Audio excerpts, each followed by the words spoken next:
demande aux dirigeants quelles sont leurs priorités en matière d'investissement.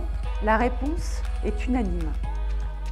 C'est la donnée. Les entreprises font face à un défi humain qui, pour moi, est semblable à celui de la révolution industrielle des 18e et 19e siècles. On parlait déjà de la data, mais l'intelligence artificielle, par exemple, n'était pas dans le viseur. Beaucoup de technologies qui apparaissent n'étaient à peine présentes ou à peine émergentes. Comment on fait pour se lancer des grands défis à l'horizon de 5 ans aujourd'hui ?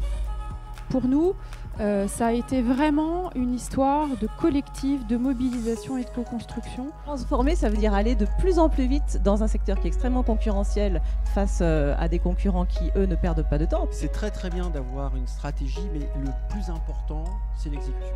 En fait, on va se parler ensemble, donc on va échanger. Donc on a un problème particulier, on va parler avec des pairs et on va leur dire, bon, dis-nous vraiment l'expérience que tu as eue. On a besoin d'eux pour s'entraîner, on a besoin d'eux en tant que partenaires.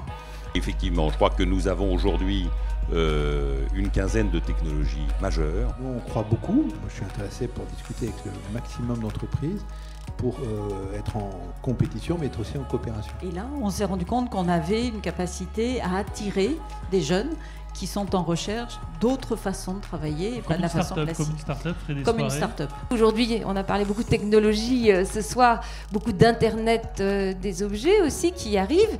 Et bien, toutes ces données, on les récupère de plus en plus. Elles sont de plus en plus d'ailleurs temps réel.